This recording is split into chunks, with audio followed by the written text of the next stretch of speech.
Fowler's career was built on early success and enormous expectations.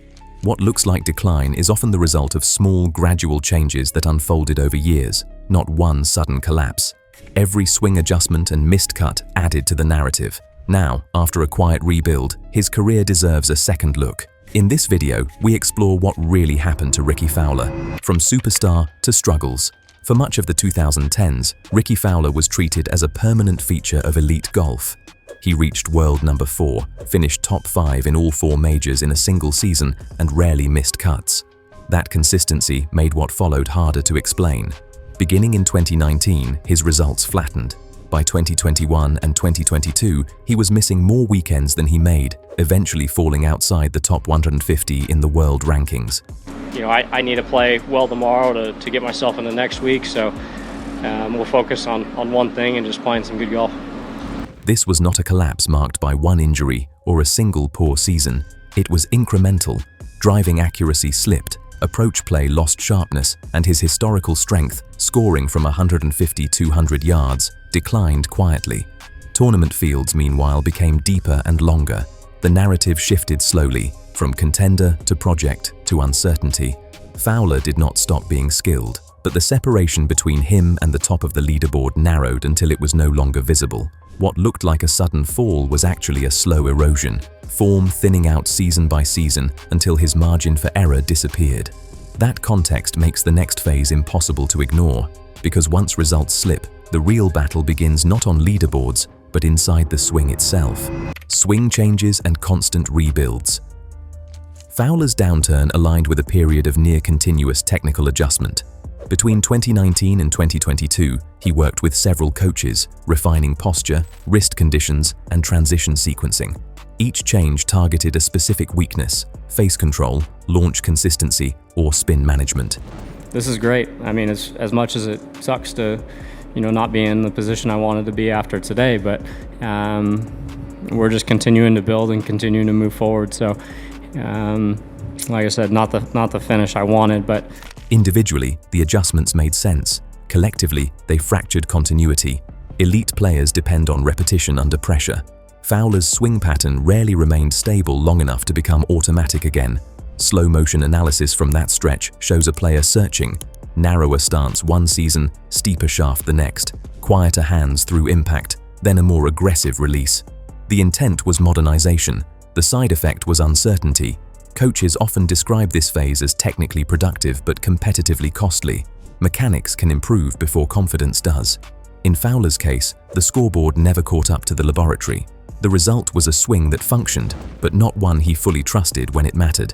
By 2022, Fowler had built a swing that was technically sound but competitively fragile, functional, not fearless. That fragile foundation set the stakes for everything that followed. Because the next question wasn't whether he could fix his mechanics, but whether he could carry them into real contention again. The 2023 comeback, real or temporary? Fowler's win at the 2023 Rocket Mortgage Classic was framed as redemption. His ball striking numbers jumped sharply that season, and his driving accuracy returned to levels not seen in years. From the outside, it looked like a reset. Probably patience and just accepting kind of what I had, and I was wasn't swinging great by any means, but tried not to necessarily fight it and just move forward.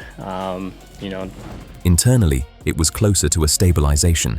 He committed to a single swing model under Coach Butch Harmon's guidance and resisted further rebuilding. His setup became simpler, his shot shapes narrowed.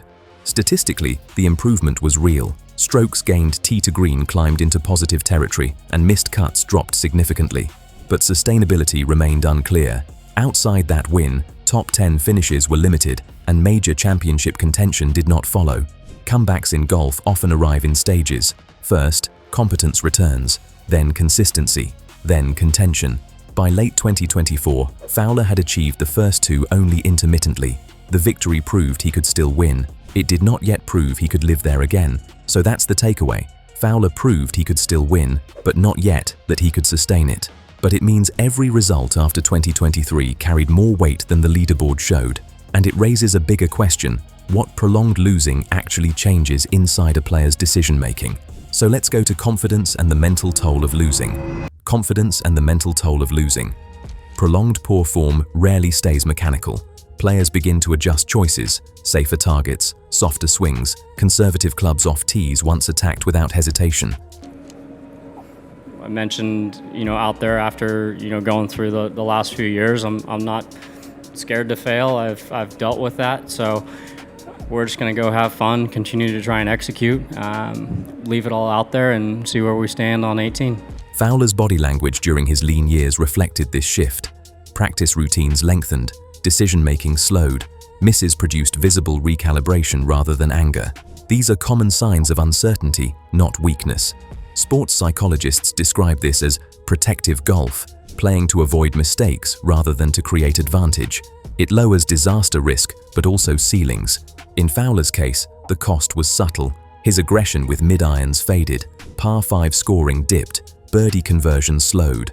Confidence in golf is cumulative and fragile. Each missed cut compounds the next tournament's expectations. By 2022, Fowler was not rebuilding his swing as much as his self-belief. The mental recovery began before the technical one. Without it, no mechanical fix would have mattered. So that's the takeaway. Fowler didn't just lose form, he lost the freedom to play without fear. But it means his comeback was never going to be solved by mechanics alone.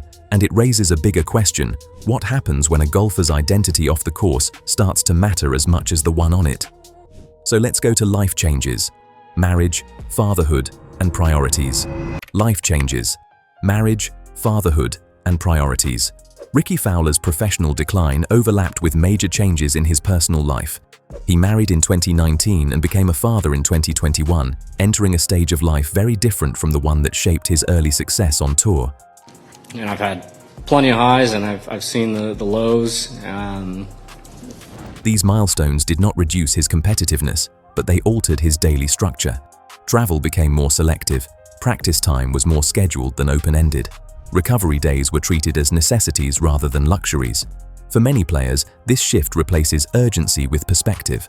The hunger to prove oneself gives way to long-term balance. That change rarely appears in statistics, but it affects preparation, risk tolerance, and emotional investment. In Fowler's case, the timing coincided with technical instability, making the transition more visible. The results suggested decline, but the underlying story was a career learning to operate under new priorities. Fowler's results were no longer shaped only by form, but by a life reorganized around different priorities. That shift raised the cost of every competitive decision he made afterward, and it set the stage for the next variable he had to control: the tools in his hands. Equipment and sponsorship transitions. For over a decade, Fowler competed within a stable equipment system. That continuity ended in 2023 when he moved from Cobra to TaylorMade, introducing new variables into an already fragile competitive phase. But being, say a bit more established and having more years under my belt, you enjoy the grind of it. Yeah. Those tough times are not fun, but when you look back, At elite levels, equipment adjustments are rarely dramatic but often decisive. Shaft profiles alter timing. Club weighting affects strike location. Launch conditions influence confidence more than distance.